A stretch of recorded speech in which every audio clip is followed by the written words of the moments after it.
ഡിറ്റ്വ ചുഴലിക്കാറ്റ് ഇന്ന് ന്യൂനമർദ്ദമായി ദുർബലപ്പെടും. തമിഴ്നാടിന്റെ തീരദേശ മേഖലകളിൽ മഴ തുടരുകയാണ്. തീവ്ര ന്യൂനമർദ്ദം ചെന്നൈ തീരത്തിന് 50 കിലോമീറ്റർ അടുത്തെത്തി. ശ്രീലങ്കയിൽ മരണം 334 ഉയർന്നു.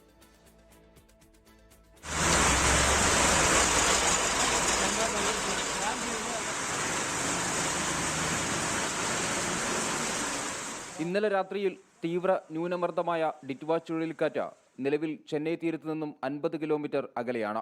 മണിക്കൂറിൽ 5 കിലോമീറ്ററാണ് കാറ്റിന്റെ വേഗം. ഇന്ന് രാത്രിയോടെ തീവ്ര ന്യൂനമർദ്ദമായി മാറും.